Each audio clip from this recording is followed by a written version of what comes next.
हम एक मोटे लड़के को देखते हैं जो मार खा रहा होता है और कहता है, मेरा नाम वुलिंगन है और मैं एक ओटाकू हूँ जो दूसरों को मना करने में बुरा है।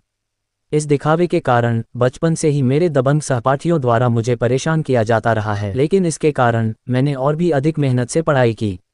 मेरा मानना था कि कार्यबल में प्रवेश करने के बाद हर कोई लोगों को उनकी क्षमताओं के आधार पर आंकेगा और कोई भी मुझे घृणित मोटा ओटाकू नहीं कहेगा। हालांकि कड़ी मेहनत से अध्ययन करने के बाद मुझे एहसास हुआ मैं न केवल एक मोटा ओटाकू हूँ बल्कि एक बुरा छात्र भी हूँ। स्नातक होने के बाद मैं जिम में एक स्पैरिंग पार्टनर के रूप में काम करने के लिए केवल अपने शरीर के आकार पर निर्भर रह सकता था। वुलिंगन बॉक्सिंग में ही पिट रहा होता है और फिर रोते हुए कहता है, अरे हर कोई मुझे क्यों परेशान करता है। वुलिंगन के कंधे पर कोई हाथ रखता है। हम एक आदमी को देखते हैं जो कहता है, जियाओ वो इस महीने की रिपोर्ट में मेरी मदद करो। वुलिंगन कहता है, लेकिन मैं तो सिर्फ एक झगड़ालू साथी हूँ। और मान में कहता है, मैं हमेशा इतना काम क्यों करता रहता हूँ। वह आदमी अपना शरीर दिखाता है और कहता है, तुमने क्या कहा? मैंने तुम्हें नहीं सुना। वुलिंगन को पसीने आ रहे होते हैं और कहता है, मैंने कहा मैं रिपोर्ट का ध्यान रखूंगा, इसे जल्दी से खत्म करके मुझे भेजो। फिर यह सब लोग भी हंस रहे होते हैं और कहते हैं, क्या आप मेरे कार्यक्रम में भी मदद कर सकते हैं? और अगले सप्ताह के लिए स्टाफिंग का काम आप पर छोड़ता हूँ। और मेरी भी। वुलिंगन नाराज होता है और कहता है, सालों तुम लोग। फिर एकदम से खुश हो जाता है और कहता है, ठीक है मैं सबका काम कर दूंगा। वुलिंगन अपना रात में कंप्यूटर चला रहा होता है और रो रहा होता है और कहता है मन में, मैं उन लोगों को मना क्यों नहीं कर पाया, मुझे तो साले इसके लिए पैसे भी नहीं मिल रहे हैं। फिर वुलिंगन का एकदम से दिल धड़कता है। वुलिंगन को पुरानी बातें याद आ रही होती हैं, वह भी डॉक्टर की। डॉक्टर कहता है, तुम अपना वजन कम करो वरना तुम्हें एकदम से दिल का दौरा पड़ जाएगा। वुलिंगन अपने फ़ोन की तरफ हाथ बढ़ा रहा होता है और कहता है, मुझे जल्दी से एम्बुलेंस बुलानी होगी। लेकिन वुलिंगन जैसे ही अपना फ़ोन देखता है, बेचारे का रिचार्ज खत्म हो गया होता है। अब मुझे लग रहा है कि मैं यहीं मरने वाला हूँ। फिर अपने कंप्यूटर का माउस पकड़ता है और कहता है, लेकिन मरने से पहले मुझे अपनी वीडियो डिलीट करनी होगी, वह भी जल्दी से जल्दी। और फिर वुलिंगन मर जाता है, लेकिन बेचारे की डिलीट करने की जगह सेंड हो जाती है, वह भी जिम ट्रेनर को। हम जिम ट्रेनर को देखते हैं जिसके पास वह वीडियो आई होती है और जिम ट्रेनर कहता है, जियाओ वो की रिपोर्ट इतनी जल्दी तैयार हो गई। फिर जिम ट्रेनर उसे वीडियो को चला देता है, लेकिन सबकी आंखें बाहर आ जाती है वह वीडियो देखकर। फिर हम वुलिंगन को देखते हैं जिसे एक बच्चे का जन्म लिया होता है, वह भी किसी और दुनिया में। हम एक जगह को देखते हैं और कोई कहता है 20,000 साल बाद क्यूशु महाद्वीप डोंगजो। हम एक लड़की को देखते हैं जो वुलिंगन से कहती है, लिंगन भाई। हमें इस लड़की के बारे में पता चलता है और ये लड़की होती है फॉक्स दानव कबीला तुशान शाओयू। शाओयू कहती है, क्या हमने बाहरी दुनिया की खोज एक साथ करने पर सहमति नहीं जताई थी? तुम अभी भी यहाँ पीछे वाले पहाड़ पर क्यों रुके हुए हो? वुलिंगन कहता है, बिना यह महसूस किए कि मैं 20,000 वर्षों से यहाँ प्रशिक्षण ले रहा हूँ। वुलिंगन ने अपने ऊपर एक पहाड़ को ही उठा रखा होता है और कहता है, लेकिन मैं अभी भी एक साधारण व्यक्ति हूँ जिसमें थोड़ी ज़्यादा ताकत है। पहाड़ से नीचे उतरने से आपको सिर्फ परेशानी ही होगी। शाओयू का मूवी बिगड़ जाता है और कहती है मन में, एक साधारण व्यक्ति पहाड़ कैसे उठा सकता है? वुलिंगन कहता है, ये सही है, मेरा सचमुच पुनर्जन्म हुआ। फिर उसे पहाड़ को पीछे फेंक देता है और कहता है, और मेरा पुनर्जन्म राक्षसी संप्रदाय के युवा गुरु के रूप में हुआ।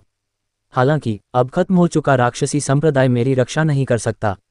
धर्मी लोगों द्वारा शिकार किए जाने से बचने के लिए मैं केवल इस गहरे पहाड़ में छिप सकता हूँ। वुलिंगन शाओयू के सर पर हाथ रखता है और कहता है, अरे मेरी ट्रेनिंग खत्म हो गई है, जरा चिंता मत करो, चलो घर चलते हैं।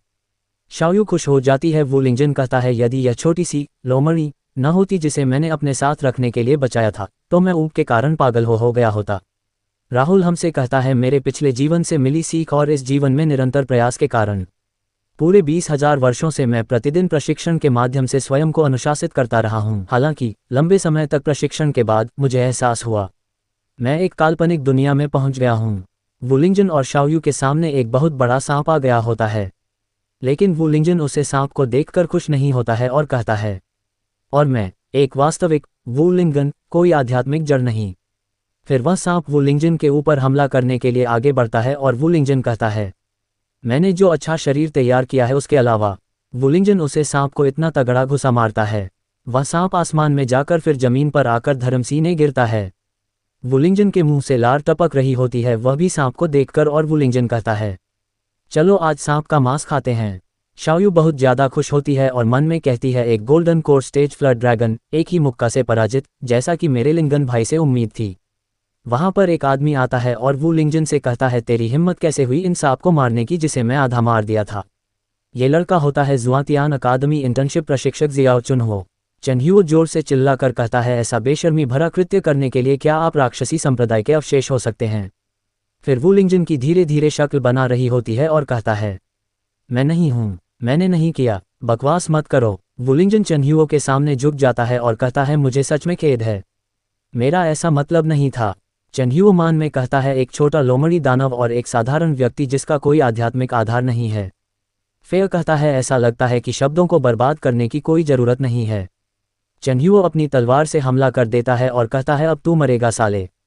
लेकिन वू लिंगजन उसकी तलवार पकड़ लेता है और चनह्युओ ये देखकर नीचे आकर गिरता है। वू लिंगजन दोबारा से माफ़ी मांगता है और कहता है, ये जानते हुए भी कि तुम मुझे मारना चाहते हो, मैंने फिर भी तुम्हारी उड़ती हुई तलवार पकड़ ली, इसके लिए मुझे क्षमा करें। अमर संसार में वह लोगों के अस्वीकार से और भी अधिक भयभीत था। चनह्युओ खुश होता है और अपना सर इधर उधर हिलाता है और कहता है, ये तो कभी हो ही नहीं सकता। फिर चनह्युओ शाओयू की तरफ इशारा करता है और कहता है, आप पर्दे के पीछे से इस बच्चे की मदद कर रहे होंगे। शाओयू कहती है, अगर मैं प्रहार करूंगा तो तुम मर जाओगे। फिर चनह्युओ 2 तलवारों से दोबारा हमला करता है और कहता है, इतना अहंकार, फिर तो आप और यह बच्चा एक साथ नरक में जा सकते हैं।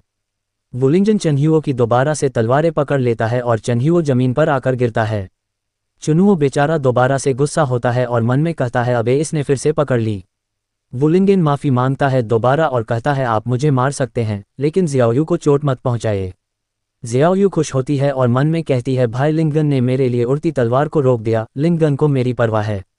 चुनहो नाराज हो जाता है और बहुत सारी तलवार निकाल लेता है और कहता है, तुम छोटे बच्चे, मुझे विश्वास नहीं होता कि तुम इतनी सारी उड़ती तलवारें पकड़ सकते हो।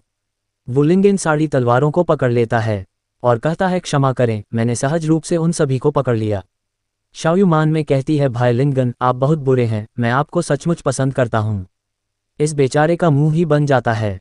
फिर एकदम से आंखों में चमक आ जाती है और कहता है, तो ये राइटियस अलायंस का एक वरिष्ठ सदस्य है, पहले इस जूनियर को गलतफहमी हो गई थी।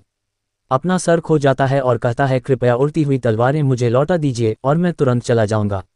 वू लिंगजन चनह्युओ के कंधे के थोड़ा सा ऊपर से तलवारें फेंकता है और वह तलवार है सीधा पीछे जाकर पेड़ में लगकर ब्लास्ट होती हैं। तलवार लगने से बेचारे के कपड़े फट गए होते हैं और बेचारे का मुंह ही बन गया होता है।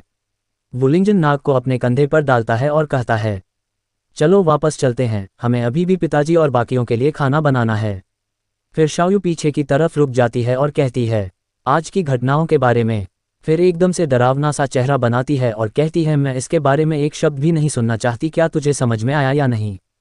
चनह्युओ अपना सर ऊपर नीचे हिलाता है और कहता है, हाँ मुझे समझ में आ गया। वू लिंगजन शाओयू से कहता है, तुम वहाँ क्या कर रही हो, जल्दी से इधर आओ। शाओयू कहती है, ठीक है मैं अभी आई।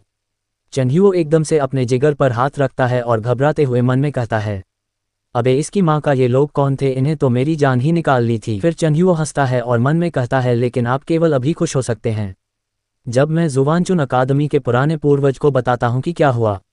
मैं ये सुनिश्चित करूंगा कि आप राक्षस साधकों को इसका भुगतान करना पड़े।